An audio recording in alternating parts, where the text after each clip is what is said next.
Bismillahirrahmanirrahim. Alhamdulillahirabbil alamin. Allahumma sholli ala sayyidina Muhammad wa ala ali sayyidina Muhammad. Assalamualaikum warahmatullahi wabarakatuh. Halo teman-teman, apa kabar semua? Mudah-mudahan teman-teman selalu dalam lindungan Allah Subhanahu wa taala. Amin. Alhamdulillah, di video kali ini saya akan membacakan komen dari teman kita. Oke. So di sini mbaknya sudah sampai di Singapura ya, teman-teman, dan mbaknya berkata seperti ini. 2 bulan turun 10 kilo. Aku niat mau ganti majikan, Mbak, doakan ya. Ya Allah, 2 bulan teman-teman, bayangkan dalam waktu 2 bulan sudah turun 10 kilo. Ya, bekerja menjadi seorang TKW di Singapura itu memang kenyataannya seperti ini ya. Nggak ada yang gampang. Bagaimana toh kok bisa turun 10 kilo dalam waktu 2 bulan? Ya, mungkin ya, kalau menurut pengalaman dari saya pribadi, bisa jadi tertekan karena sifat oleh sang majikan. Bisa juga tertekan karena soal tentang pekerjaan yang ada di rumah majikan. Ya, proses adaptasi benar-benar membuat kita benar-benar menjadi stres, teman-teman. Kalau dipikir-pikir memang seperti itu realitinya ya. Karena apa? Yang awal mulanya dari Indonesia ya, dari PT sudah pasti berpikiran kepengen banget, sudah pasti punya angan-angan, ya Allah nanti suatu saat aku sampai di Singapura dapat majikan yang baik ya, semoga saja nantinya aku nggak bakalan pindah-pindah majikan. Karena kalau pindah-pindah majikan sudah pasti akan dikenakan tambahan potongan gaji lagi. Sedangkan aku di Indonesia punya anak, sedangkan aku di Indonesia punya tanggungan yang begitu besar, harus membayar hutang ya. Siapa tahu kalau yang punya sangkutan hutang harus ngasih kiriman pada keluarga yang ada di Indonesia, harus ngasih kiriman pada anak yang ada di Indonesia karena anaknya sedang sekolah dan lain sebagainya. Tapi kenyataannya nggak sesuai dengan yang diinginkan ya, seperti itu teman-teman. Yang namanya kerja mengadu nasib, memang nasib nggak ada yang tahu ya. Entah kita nantinya kerja di Singapura itu akan dipertemukan dengan keluarga majikan yang baik atau sebaliknya ya, kayak gitu. Itulah proses adaptasi ya, semuanya rata-rata memang seperti itu ya. Awal mulanya dari Indonesia tuh gemuk teman-teman, nanti pelan-pelan akan turun berat badannya. Saya juga seperti itu teman-teman. Karena apa? Ya dulu awal mulanya dari Indonesia kan istilahnya kita nggak begitu tertekan oleh pekerjaan, kita nggak ditekan oleh orang tua ya. Kalau bagi yang masih ngikut dengan orang tua, kalau bagi yang belum berkeluarga. Tapi bagi yang sudah berkeluarga dari Indonesia, kalian sudah benar-benar diasah tuh otaknya untuk mikir. Misalkan lah ya, untuk nanti belanja hari ini apa, untuk sangu anak sekolahnya uang dari mana lah. Tapi bagi yang belum pernah berkeluarga, pasti nanti kalian bakalan kaget. Karena apa? Setelah sampai di luar negeri, setelah sampai di rumah majikan, kalian benar-benar harus menjadi orang yang benar-benar bisa menghandle semua pekerjaan itu dengan sendiri. Di situ kalian benar-benar harus independen teman-teman ya, nggak bisa bergantung lagi pada majikan. Dan di sini majikan itu benar-benar menekan pada kita untuk segera bisa beradaptasi masalah pekerjaan ini. Karena apa teman-teman? Kita bekerja menjadi seorang TKW di Singapura, misalkan ya, job kalian itu khusus untuk menjaga anak. Tapi di situ bukan berarti kalian 24 jam itu menjaga anak saja. Enggak. Semua pekerjaan yang ada di rumah majikan itu kalian harus juga mengerjakannya. Seperti halnya memasak, belanja, bersih-bersih rumah. Pokoknya semuanya itu harus kalian kerjakan. Dan di situ biasanya untuk yang baru pertama kali bekerja ke Singapura, sudah pasti kalian bakalan nervous. Kalian bakalan berpikiran bahwasanya Aku hari ini ngerjain apa? Aku hari ini harus ngerjain apa? Tapi di sini kalian nggak usah takut teman-teman. Biasanya untuk yang masih baru nantinya akan diajarin oleh majikan atau mungkin akan diajarin oleh mbaknya yang di situ sudah lama. Misalkan di situ satu rumah ada 2 ART ya. Tapi biasanya kalau cuman 1 ART nanti yang ngajarin pasti majikannya. Ya seperti itu. Di Singapura itu nggak gampang teman-teman ya. Misalkan kalian di situ merasa nggak betah. Biasanya kalau di situ kalian merasa sudah nggak nyaman, kalian bakalan ngedrop, langsung ngedrop. Kalian bakalan turun drastis itu yang namanya berat badan. Nanti secara pelan-pelan kalian akan jatuh sakit. Kalau bisa ya Mbak ya, jangan sampai bertahan. Kalau misalkan kalian benar-benar nggak mampu, jangan pernah memaksakan diri kalian sendiri kalau benar-benar kalian nggak mampu. Karena apa? Resikonya. Kalau sudah kalian kena mental, nanti resikonya bakalan ngefek ke fisik kalian. Kalau fisik kalian sudah kena, nanti kalian akan jatuh sakit teman-teman. Ingatlah dengan keluarga kalian yang ada di Indonesia, ingatlah dengan anak kalian, ingatlah dengan orang tua kalian, bahwasanya kalian kerja ke luar negeri itu sudah pasti harapan besar dari keluarga yang ada di Indonesia itu benar-benar kepengen menjadi orang yang sukses, yang bisa mengangkat derajat keluarga. Itu sudah pasti. Jangan sampai kalian menyerah, mungkin karena di majikan yang pertama kalian sudah merasa gagal. Gagal itu adalah proses dari kesuksesan. Kalian harus tetap tegar, kalian harus tetap semangat bahwasanya ada keluarga yang menanti kepulangan kalian itu dengan membawa kesuksesan. Jangan sampai kalian pulang ke Indonesia itu dengan kehampaan. Dalam arti apa? Misalkan saya kasih contoh, banyak sekali nih ya yang masih pemula, yang masih baru teman-teman ya. Itu masih dalam proses tahap potongan gaji, itu sudah minta pulang ke Indonesia. Sayang banget. Karena apa? Itu sudah pasti akan dikenakan denda oleh agen yang ada di Singapura dan juga PT yang ada di Indonesia. Jadi di sini dendanya double Mbak ya. Kenapa bisa double? Iya, karena kalian sudah numpang proses di agen tersebut, kalian sudah masuk di negara Singapura. Jadi bisa nggak bisa kalian harus membayar denda pada agen dulu. Setelah kalian membayar lunas, barulah kalian bisa keluar dari negara Singapura, barulah kalian nanti pulang ke Indonesia mengambil dokumen yang ada di PT itu juga bayar Mbak. Karena dokumen yang kalian tinggalkan itu kan dokumen asli. Ya, jadi di sini kalian harus mikir mateng, mikir tenanan. Betapa susahnya kerja di Singapura menjadi seorang TKW. Jangan sampai kalian itu hanya terlintas melihat postingan yang mungkin berkeliaran yang ada di TikTok, yang ada di Facebook. Itu mah semua sudah senior.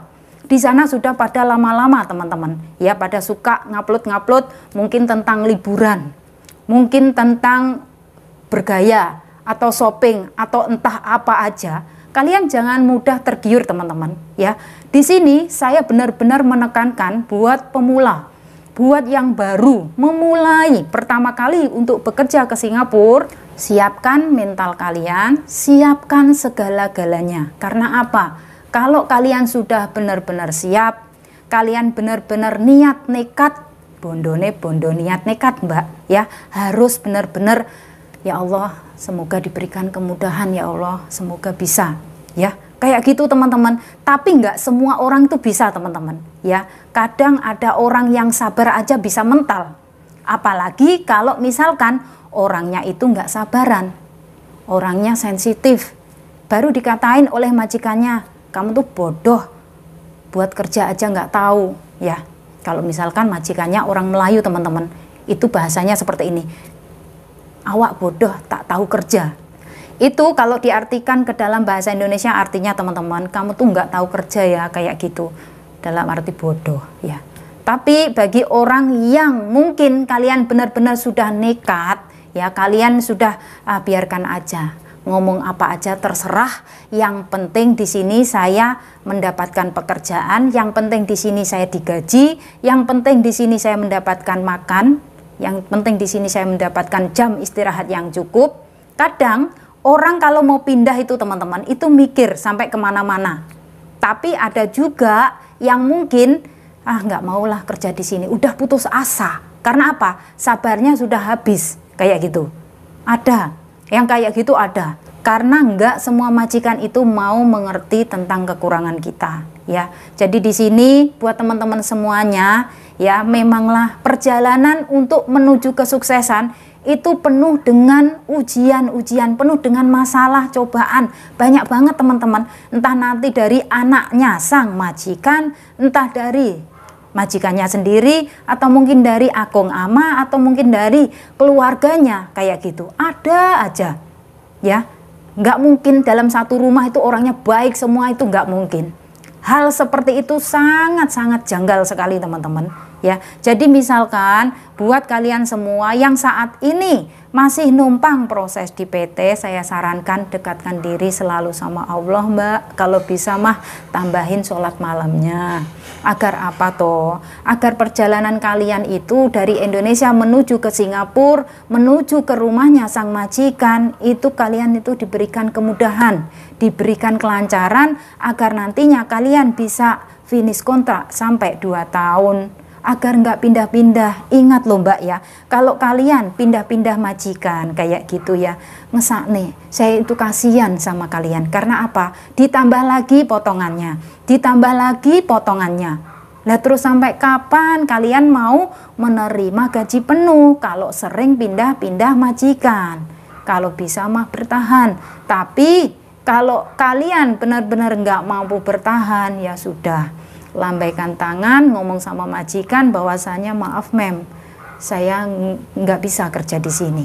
Kalau di Singapura ya, kalau bahasanya bahasa Melayu, maaf mem, saya tak bisa buat kerja di sini.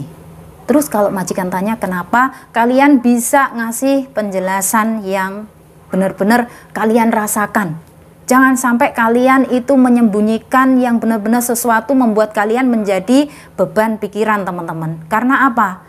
Yaitu tadi, kalau kalian berusaha untuk bertahan di majikan itu, tapi kalau majikannya benar-benar orangnya keras kepala, majikannya nggak mau ngertiin posisi kita, misalnya kita itu masih anak baru dan masih butuh waktu untuk belajar, ya.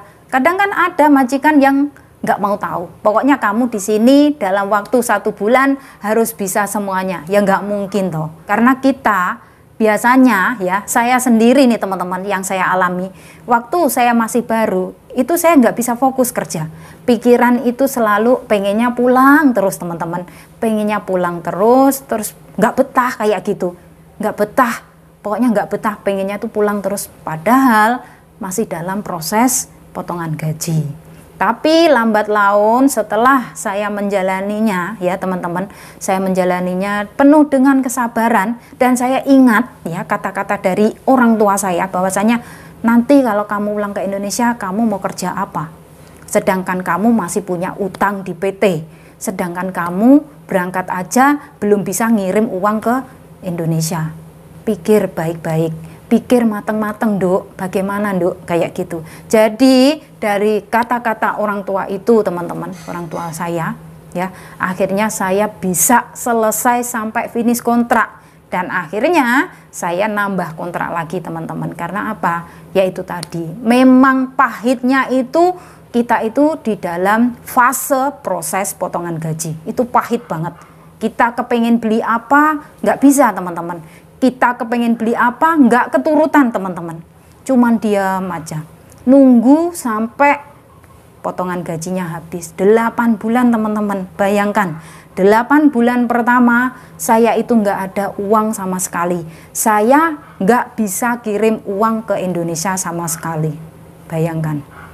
Dan waktu itu teman-teman saya nggak ada libur, di kontrak pertama saya nggak ada libur.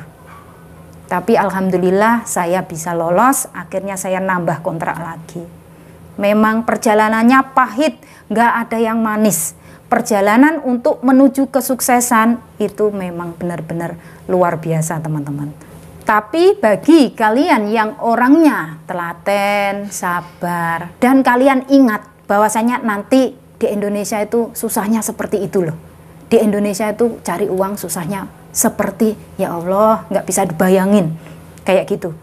Orang kalau ingat dengan keadaan yang ada di Indonesia, pasti dari situ kalian bakalan terus melangkah ya. Meskipun di rumah majikan itu setiap hari kalian dikomplain, kalian kena marah, kalian selalu dikatain kerja begini salah, itu semuanya sudah saya lewati teman-teman ya. Benar, saya sudah melewatinya semuanya. Memang sakit, rasanya sakit.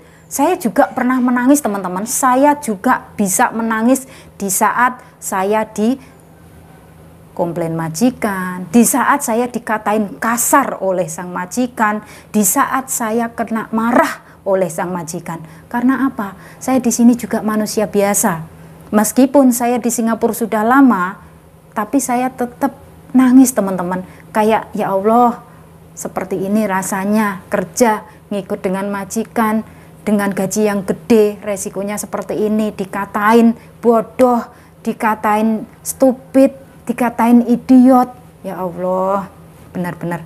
Tapi dalam hati ini teman-teman tetap berdoa yang terbaik. Semoga diberikan kesabaran ya Allah, tambahkanlah rasa sabar dalam hatiku ya Allah, berikanlah kemudahan ya Allah, semoga saya bisa finish kontrak dan akhirnya bisa pulang ke Indonesia kayak gitu. Tapi ada juga teman-teman yang trauma setelah 2 tahun akhirnya pulang ke Indonesia, itu ada yang trauma. Tapi setelah trauma pulang ke Indonesia kan akhirnya kehabisan uang. Terus akhirnya proses lagi ke Singapura. Nggak apa-apa teman-teman, kalian sudah melewati 2 tahun pertama ya. Itu 2 tahun pertama di satu majikan, itu aja kalian sudah mendapatkan good record ya. Setelah itu kalian pulang ke Indonesia, kalian istirahat sejenak dulu. Mungkin kalian mau istirahat 3 bulan atau 5 bulan atau mungkin sampai 8 bulan di Indonesia. Setelah itu kalian mencoba lagi untuk proses ke Singapura lagi juga nggak apa-apa. Yang penting kalian ibaratnya dalam arti di sini kalian itu ngedem hati dulu ya, mengistirahatkan otak, pikiran dan tenaga kalian dulu. Nggak apa-apa. Setelah itu kalian proses lagi masuk ke Singapura. Siapa tahu nanti kalian dipertemukan dengan keluarga majikan yang baik. Ingat ya teman-teman, bahwasanya roda kehidupan itu berputar. Ya mungkin pada waktu pertama kali kalian datang bekerja ke Singapura itu mendapatkan majikan yang rewel ya, suka ngomel-ngomel, suka komplain-komplain. Tapi setelah kalian pulang ke Indonesia dan mencoba lagi masuk kerja ke Singapura, akhirnya kalian mendapatkan majikan yang baik ya. Namanya rezeki, kita nggak tahu teman-teman. Rezeki itu bukan berarti harus gaji yang gede, bukan. Rezeki itu kita dipertemukan dengan orang-orang yang baik, kita dikelilingi oleh orang-orang yang baik, itu pun juga termasuk rezeki teman-teman ya. Yang penting kalian di situ kerjanya merasa nyaman, kalian di situ mendapatkan jam istirahat yang cukup, mendapatkan makanan yang cukup, itu aja udah alhamdulillah bersyukur. Soal besar kecilnya gaji itu sudah ada yang ngatur teman-teman. Oke, jadi di sini buat teman-teman saya semuanya tetap semangat ya, bahwasanya nggak ada yang nggak mungkin selagi kalian mau berusaha dan berdoa. Oke teman-teman ya, buat kalian semua yang mungkin ingin bertanya entah tentang soal apapun itu, tinggalkan komen kalian di bawah. Insya Allah nanti akan saya jelaskan lewat video. Dan nggak lupa juga di sini saya selalu memberikan doa, memberikan support serta dukungan buat kalian semua. Semoga diberikan kemudahan, kelancaran. Semoga kalian semua nantinya akan dipertemukan dengan keluarga majikan yang baik, agar kalian bisa selesai sampai finish kontrak. Kalau bisa jangan sampai pindah majikan. Oke teman-teman, dan saya akhiri sampai di sini. Akhir kata, wassalamualaikum warahmatullahi wabarakatuh. See you on my next video. Bye bye.